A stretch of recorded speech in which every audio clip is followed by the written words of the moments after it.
secara umum kesalehan ini berbicara tentang sikap hati yang baik atau kebaikan hati.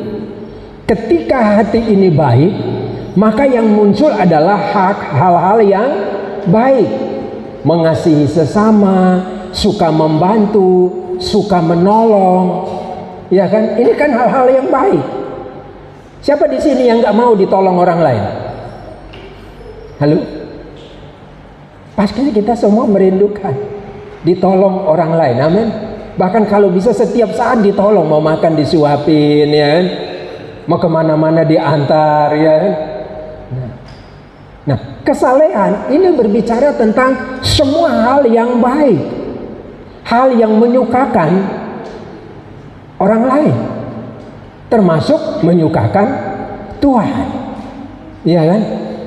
Nah, cuman pertanyaannya adalah, mengapa tema kita sore hari ini adalah kesalehan tidak menyelamatkan? Artinya bahwa ketaatan kita, kesetiaan kita, kebaikan hati kita, ketika kita menolong orang lain, kita membantu orang lain, kita membantu sesama, sekalipun mungkin kita mengeluarkan biaya yang begitu banyak, bahkan mungkin hampir-hampir nyawa kita dikorbankan, itu tidak menjadi jaminan bagi kita untuk beroleh keselamatan. Mengapa? Untuk menjawab ini, mari kita buka bagian firman Tuhan.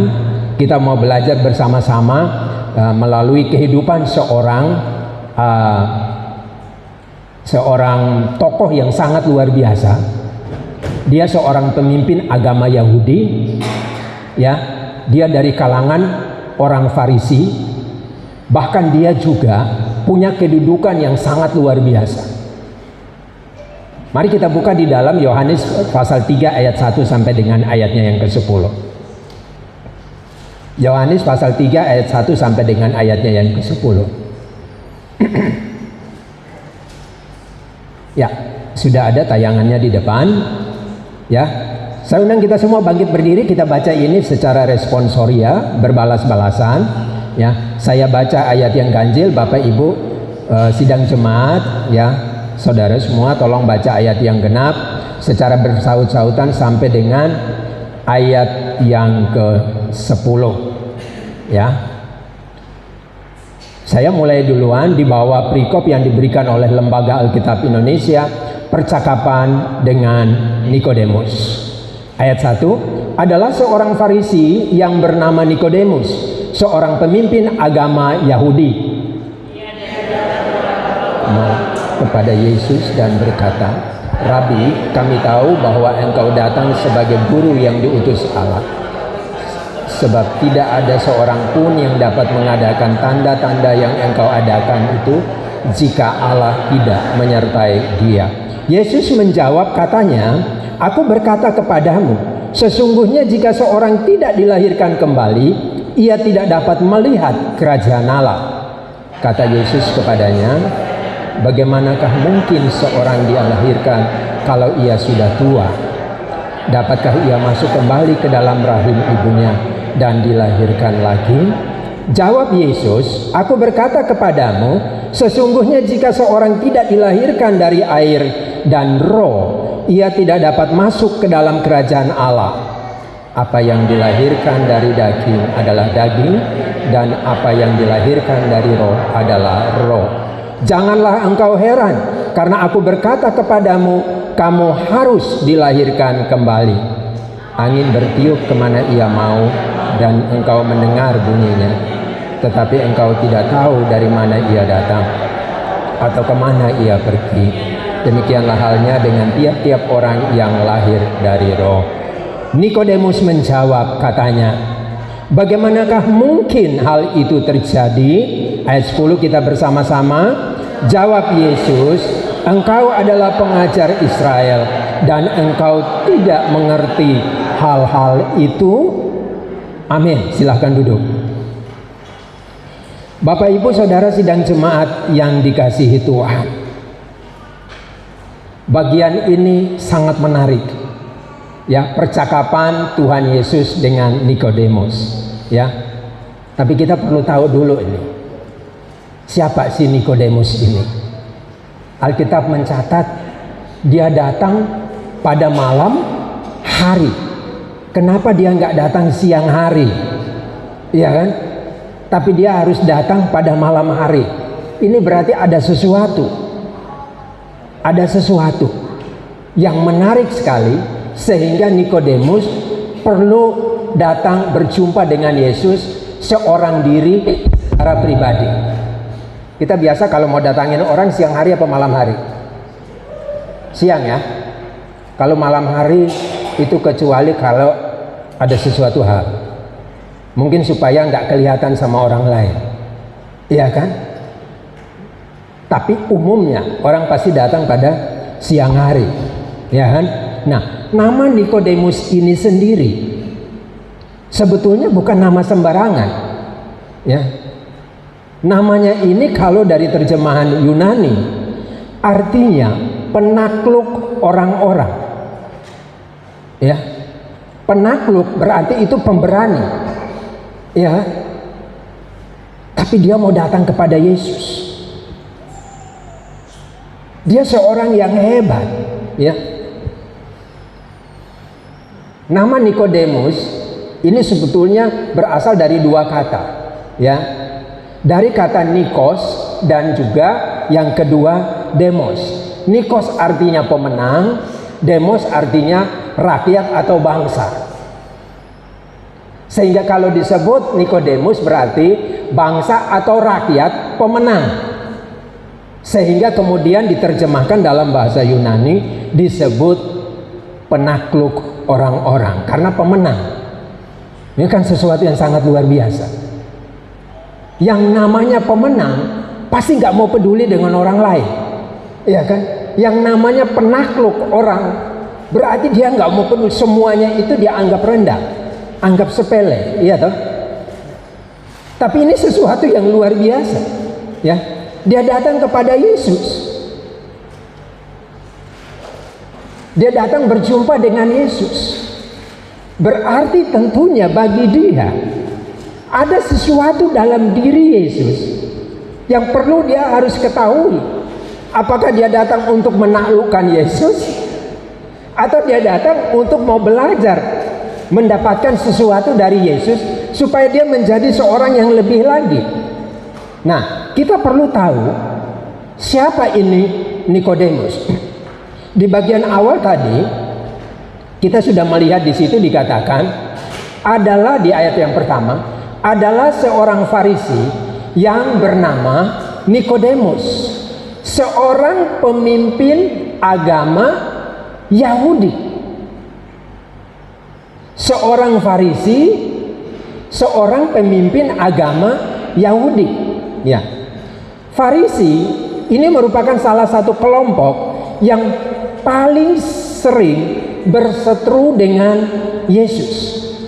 Kelompok Farisi adalah kelompok orang Yahudi yang menafsirkan dan memelihara hukum, tentu hukum Taurat, ya, secara harfiah dan ketat, bahkan seringkali menentang Yesus di dalam pelayanannya, sehingga seringkali Yesus mengecam legalisme dari kelompok Farisi ini.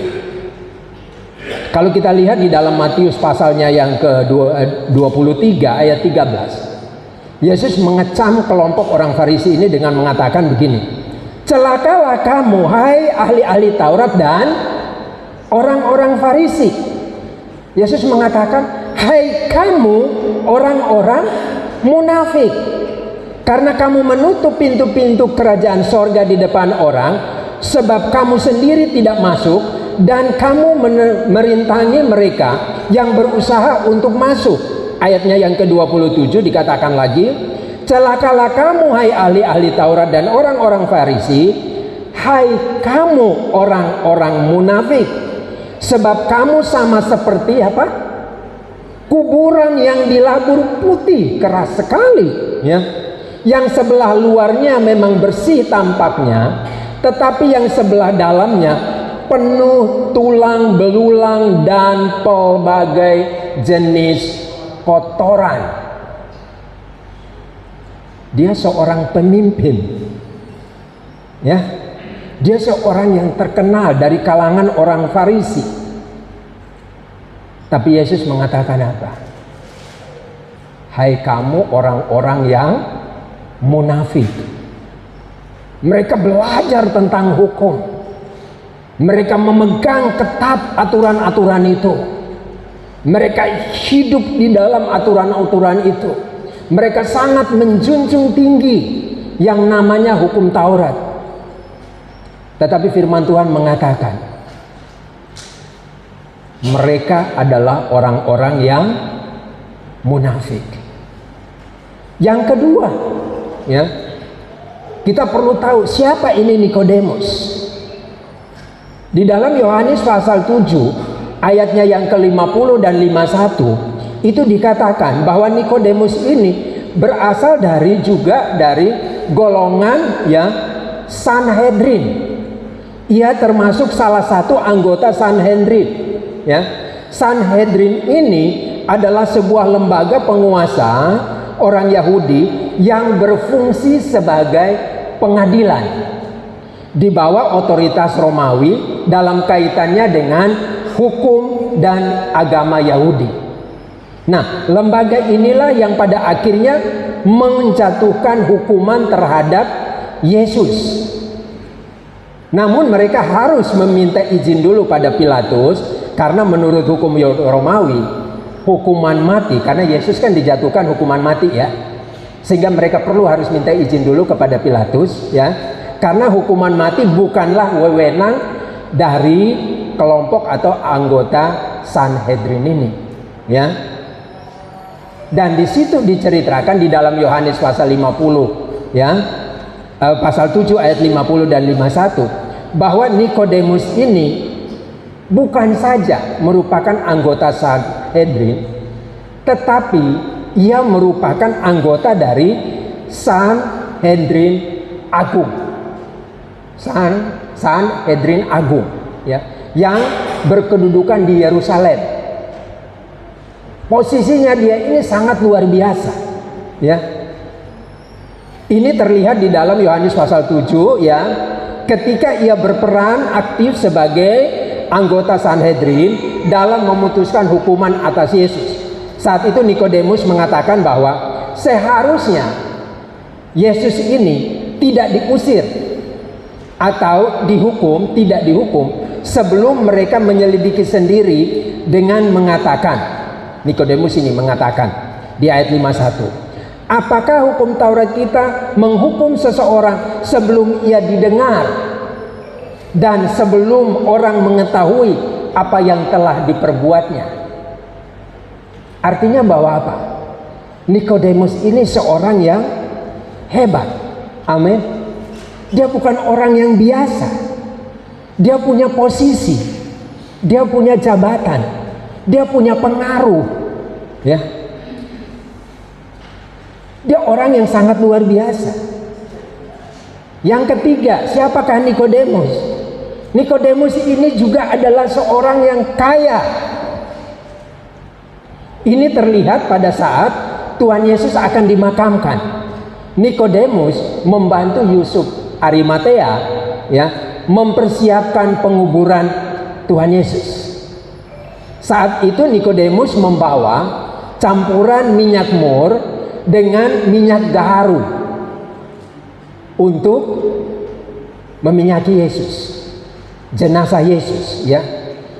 Kira-kira banyaknya itu 50 kati beratnya, atau setara dengan 17 kilo kurang lebih.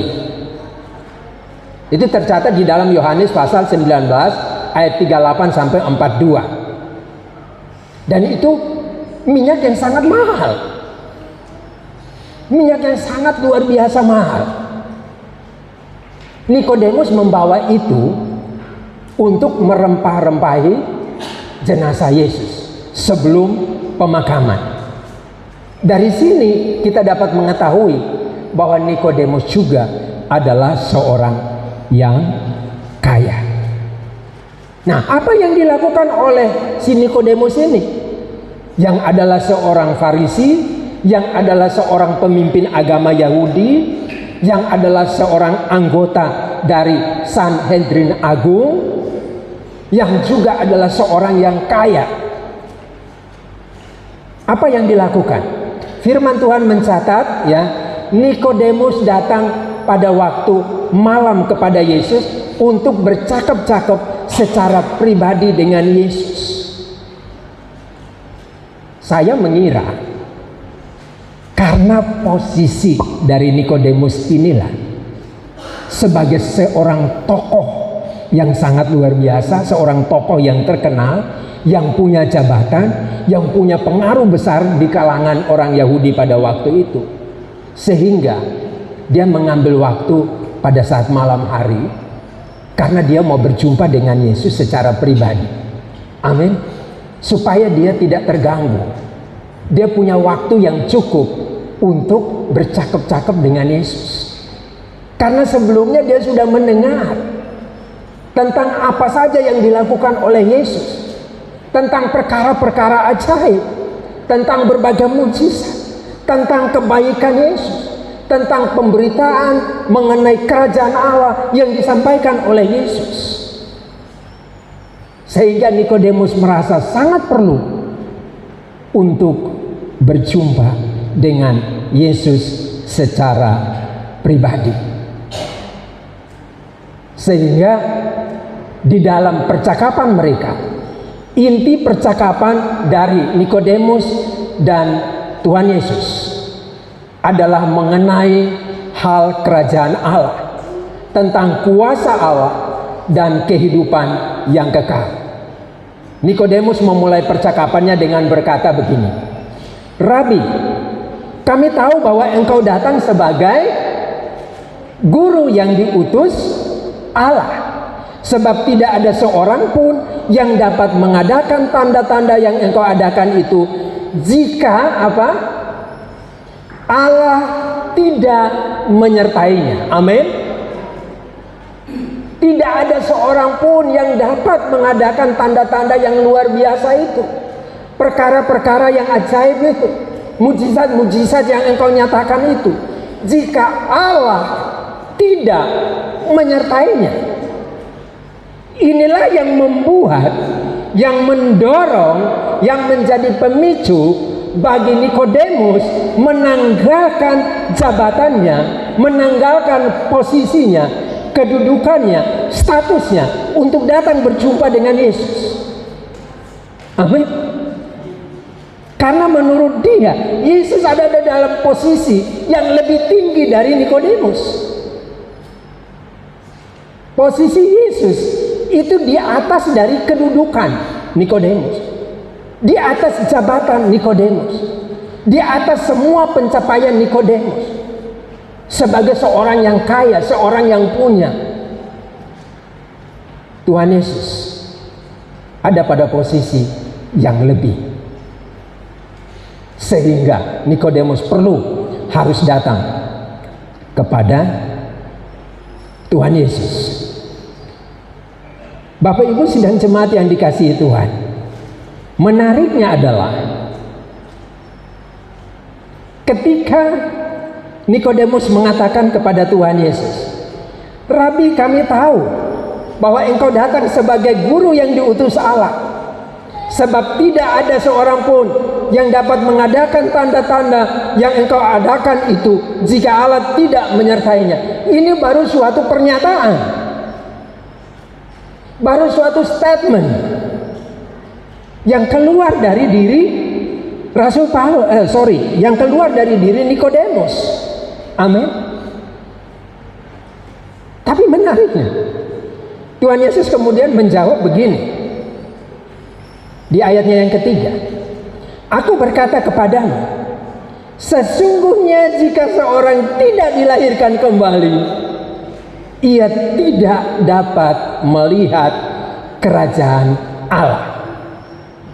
Sinkron enggak dengan apa yang dikatakan oleh Nikodemus?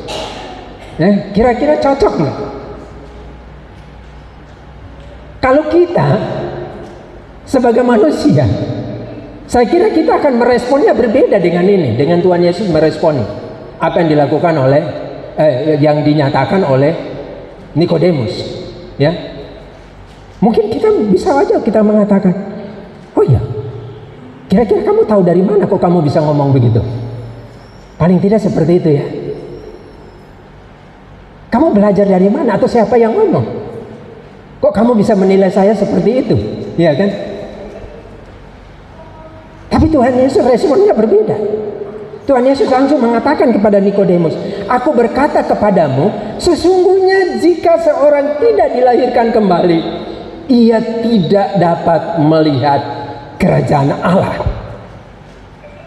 Dan statement dari Tuhan Yesus ini justru memunculkan beberapa pertanyaan lagi dari Nikodemus, membuat Nikodemus makin penasaran.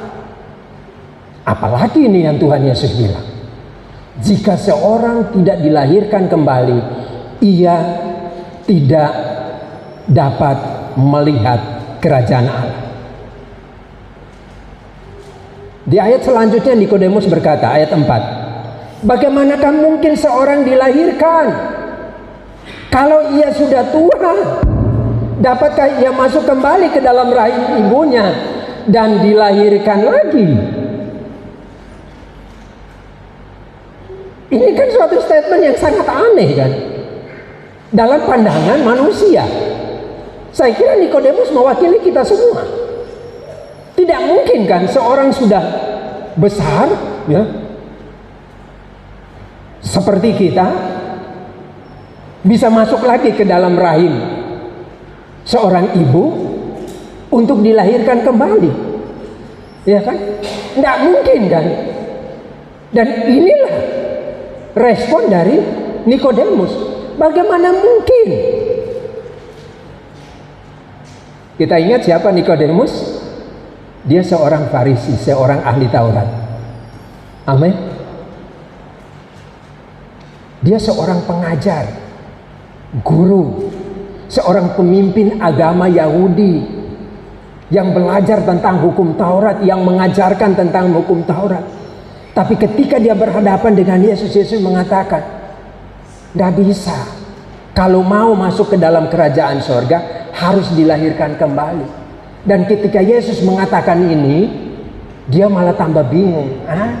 Kok dilahirkan lagi? Bapak Ibu, Tuhan tahu apa yang menjadi inti persoalan dari Nikodemus. Tuhan tahu apa yang menjadi kebutuhan dasar dari Nikodemus. Amin. Yang dia lagi butuhkan adalah keselamatan di dalam Kristus. Amin. Yang lagi dia butuhkan adalah hal kerajaan Allah yang menyelamatkan. Yang dia lagi butuhkan adalah kasih karunia dari Allah. Selama ini yang mereka sering lakukan adalah kebaikan, kesalehan.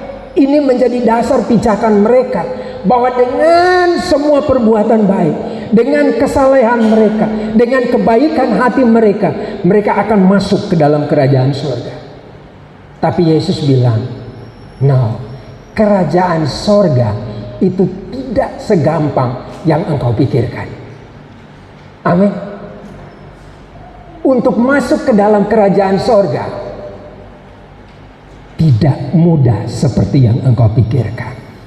Harus mengalami proses kelahiran kembali. Amin. Karena itu izinkan saya untuk mengatakan, semua yang ada di dalam dunia ini, iblis bisa tiru. Amin. Sains atau ilmu pengetahuan bisa berupaya untuk mendapatkannya. Berbagai macam teknologi bisa dikembangkan dan bisa mendapatkannya. Tapi hanya ada satu yang tidak bisa ditiru oleh iblis, yang tidak bisa dicapai oleh ilmu pengetahuan dan teknologi apapun, yaitu keselamatan yang sejati di dalam Kristus. Amin. Semua yang ada di dalam dunia ini bisa dimanipulasi oleh iblis, bisa dilakukan oleh iblis, bisa dicapai oleh iblis,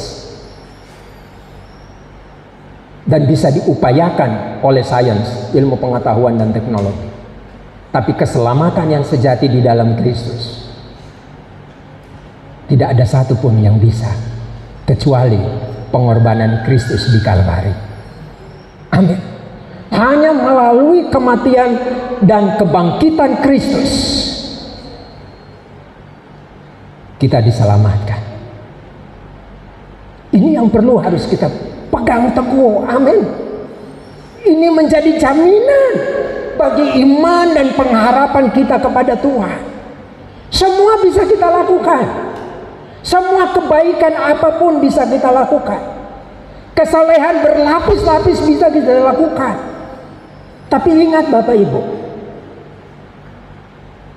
jangan pernah bangga dengan semuanya itu dan membuat kita menjadi sombong.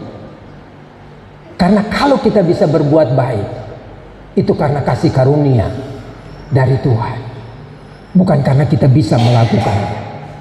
Amin. Untuk menggerakkan tangan ini aja, bisa nggak kalau Tuhan nggak gerakan? Karena kita hidup, kita bisa menggerakkan anggota tubuh kita. Hidup itu dari siapa? Lalu, bukankah dari Tuhan? Lalu buat apa kita harus menjadi orang yang sombong? Nah, inilah yang Yesus katakan kepada Nikodemus.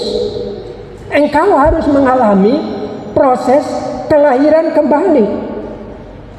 Dan Nikodemus bertanya, bagaimana mungkin seorang dilahirkan kembali kalau ia sudah tua?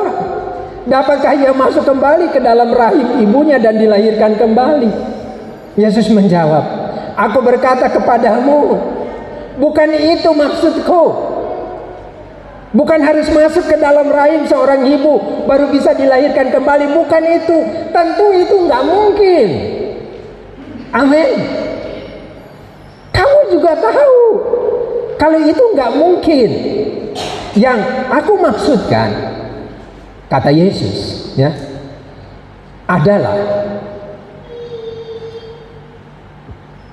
dia harus mengalami kelahiran kembali melalui air dan roh.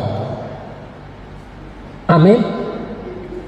Ia harus mengalami kelahiran kembali melalui air dan roh. Aku berkata kepadamu, sesungguhnya jika seorang tidak dilahirkan dari air dan roh, ya, ayat yang ke-11, ia tidak dapat masuk ke dalam kerajaan Allah.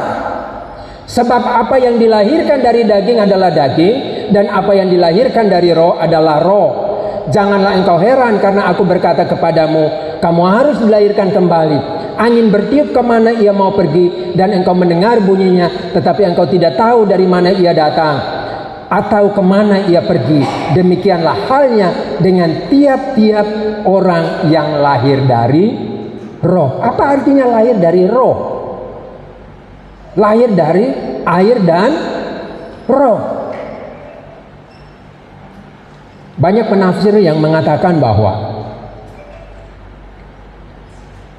dilahirkan dari air dan roh. Air melambangkan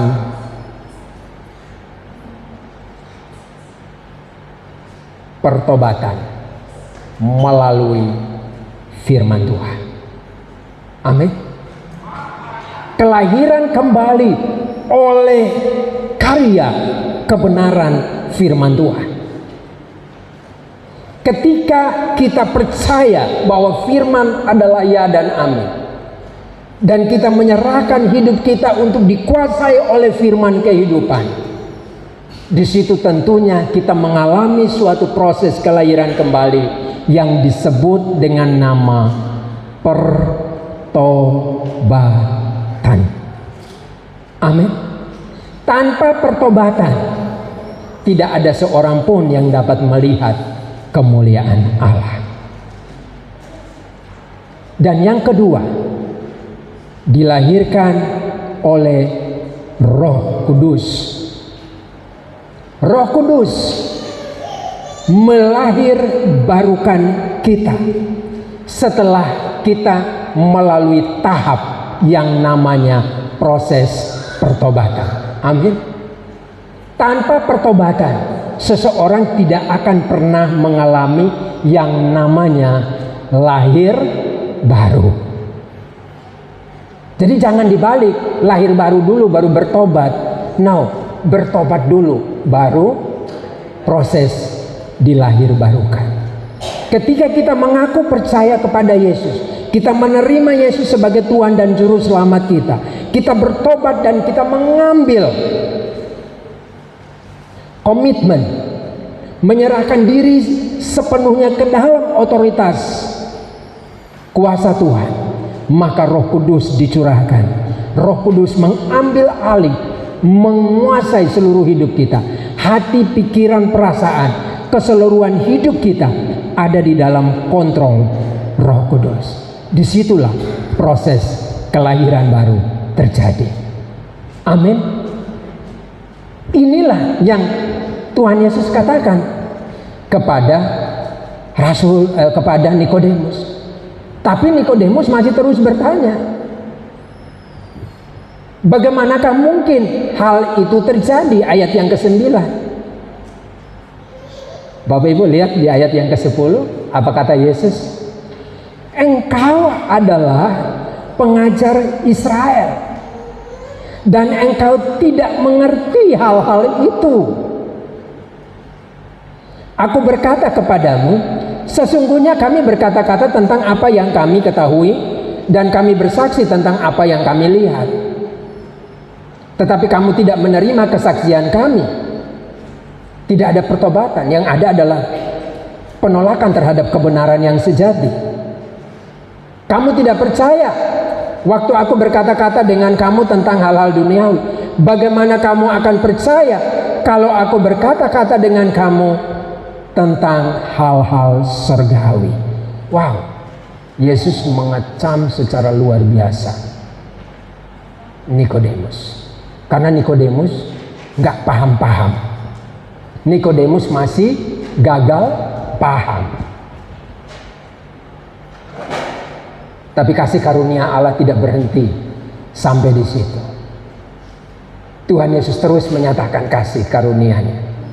Sehingga dari percakapan inilah Bapak Ibu, dari percakapan yang serius antara Nikodemus dan Tuhan Yesus, muncullah satu ayat yang sangat terkenal, yang sangat luar biasa. Dan saya yakin kita semua pasti hafal dengan ayat itu. Karena begitu besar, coba dilanjutkan. Karena begitu besar kasih Allah,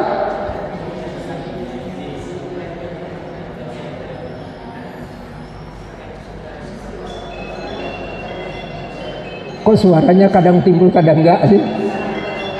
Yohanes 3 ayat 16. Ya, itu sudah itu. Ya. Karena begitu besar kasih Allah akan dunia ini, sehingga Ia telah mengaruniakan anaknya yang tunggal, supaya setiap orang, siapa aja, tanpa terkecuali, ya, yang percaya kepadanya tidak binasa, melainkan beroleh hidup yang kekal. Ini lahir, ayat ini lahir setelah percakapan antara Nikodemus dengan Tuhan Yesus. Nikodemus masih gagal paham. Tuhan Yesus akhirnya mengeluarkan ayat ini. Nah, dan ini berlaku untuk kita semua. Bahkan bukan saja untuk kita, tapi untuk seisi dunia. Amin. Ini kasih Allah yang sangat luar biasa dan dibuktikan. Bukan sekedar omongan, ini dibuktikan. Orang yang menyampaikan ini, pribadi yang menyampaikan ini, Yesus Kristus Tuhan. Ketika dia berhadapan dengan Nikodemus, Nikodemus masih terus gagal paham dan muncul berbagai macam pemikiran, muncul berbagai macam statement. Dari cara berpikir dia sebagai manusia, Yesus langsung menyampaikan tentang hal kerajaan Allah, bahwa itu tidak mungkin kalau pakai cara manusia. Amin. Tidak mungkin kalau pakai cara manusia. Hanya cara Allah yang bisa menyelamatkan dunia ini, bisa menyelamatkan semua orang berdosa. Karena itu dikatakan, karena begitu besar kasih Allah akan dunia ini, sehingga Ia telah mengaruniakan anaknya yang tunggal, yang diawali dengan proses kelahirannya di Bethlehem dalam rupa seorang bayi yang tidak berdaya, yang mengalami penolakan karena keberdosaan dunia. Dia hadir di gelapnya malam, di kandang yang hina, dibungkus dengan lampin yang kotor, palungan yang menjijikkan, bau kandang yang begitu busuk.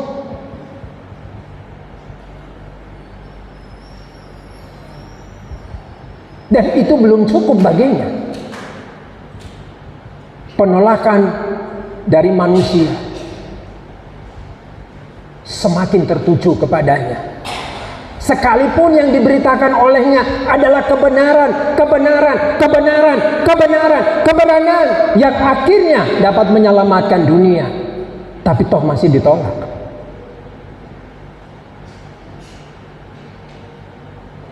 Manusia masih terus mempertontonkan segala pencapaiannya melalui kebaikan hati, melalui kesalehan, tanpa peduli dengan apa yang ia katakan. Dan dia harus membuktikan kasih yang sejati melalui pengorbanan di Kalvari, melalui kematiannya. Inilah yang Tuhan Yesus katakan. Di ayat 18 dikatakan, barang siapa percaya kepadanya, ia tidak akan dihukum.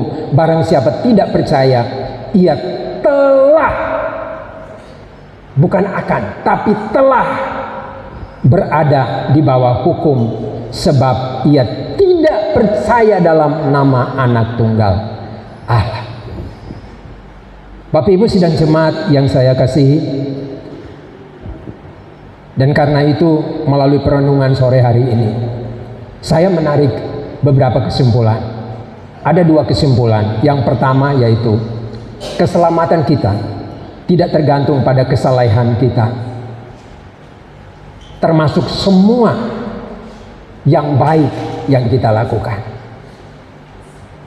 Karena itu Rasul Paulus kepada jemaat di Efesus mengatakan, sebab karena kasih karunia kamu diselamatkan oleh iman. Itu bukan usahamu, tetapi pemberian Allah. Amin. Bukan karena perbuatan baik, bukan karena kesalehan, tapi karena kasih karunia Allah.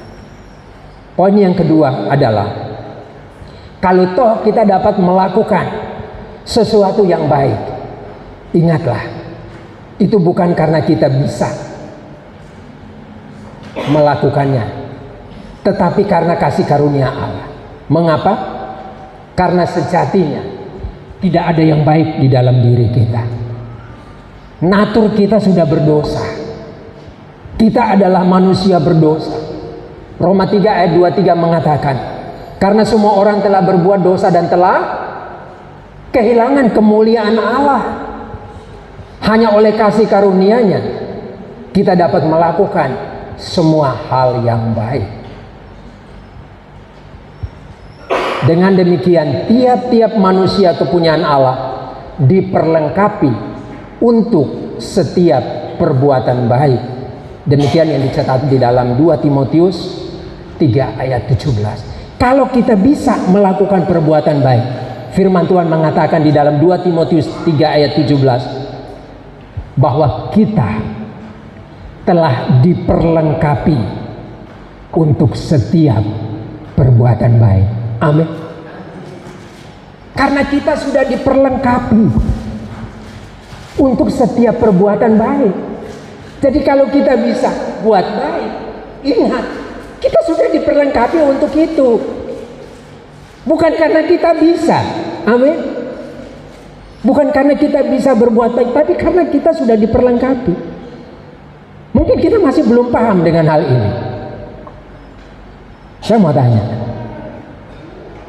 Roh Kudus ketika dicurahkan itu menjadi jaminan bagi kita. Dan Roh Kudus adalah roh kebenaran. Amin. Yang akan terus menyertai kita, yang akan terus membimbing kita, yang akan terus menopang kita, yang akan terus memampukan kita, yang akan terus menolong kita, yang akan terus mengarahkan kita kepada hal-hal yang benar.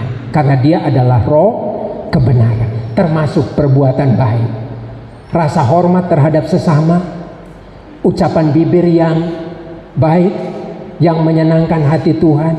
Itu semua karena kita sudah diperlengkapi. Ketika kita bisa ada di dalam ruangan ini dan kita bisa menaikkan pujian penyembahan kita, karena kita sudah diperlengkapi. Amin. Ketika saya bisa menyampaikan firman Tuhan ini, karena saya sudah diperlengkapi. Bukan berarti saya bisa. Amin. Roh Kudus menuntun saya berjumpa dengan apa yang Tuhan mau, yang saya sampaikan kepada kita semua sore hari ini. Bukan karena saya bisa. Alangkah sayangnya kalau di balik pelayanan ini kemudian saya menyombongkan diri. Amin. Hei anak-anak muda, ya, yang mulai terbangun motivasi untuk melayani Tuhan. Ingat, pelayanan kita karena kita sudah diperlengkapi oleh Tuhan. Amin. Jangan sampai nanti kita bilang, kalau nggak ada saya, pelayanannya nggak mungkin jalan. Halo, Tuhan bisa pakai yang lain untuk melayani. Amin.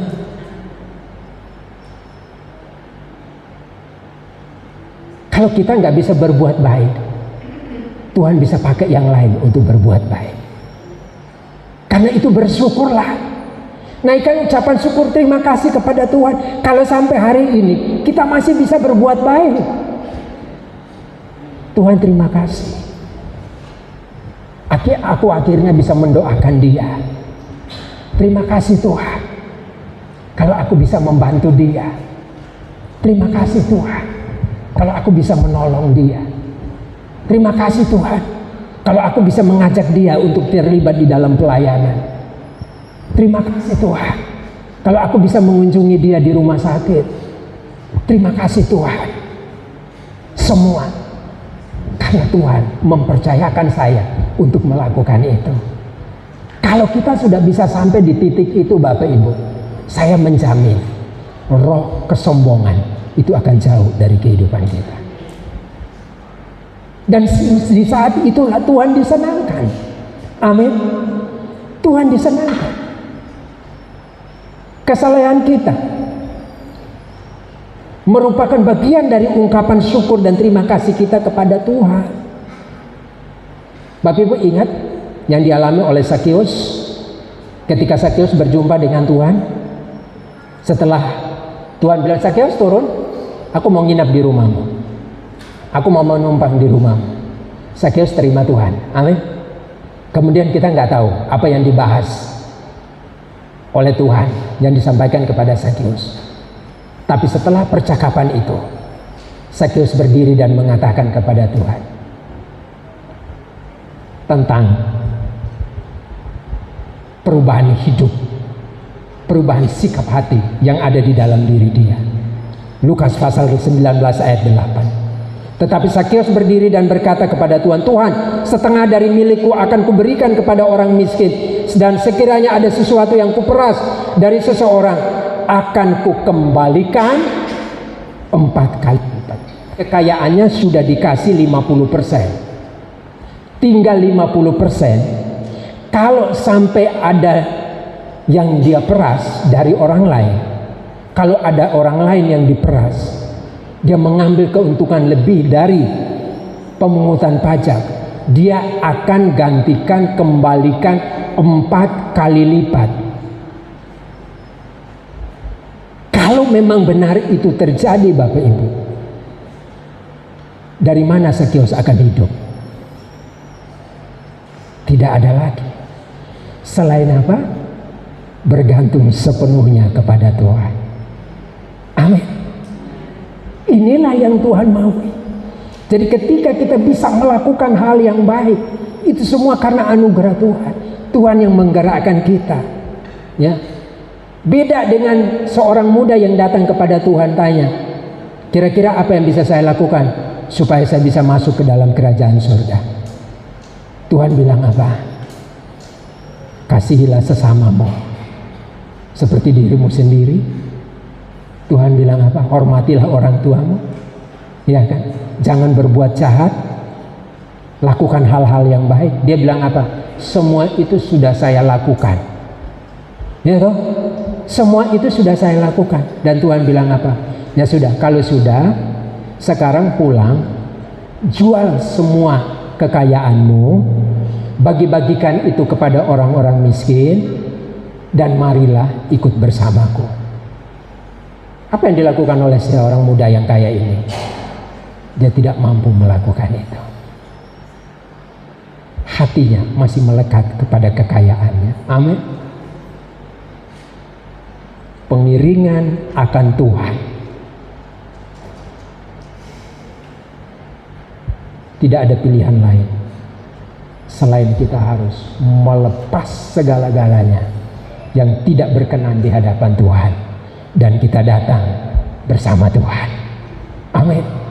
Kiranya Tuhan menolong kita sehingga kita menjadi anak-anak Tuhan yang menyukakan hati Tuhan.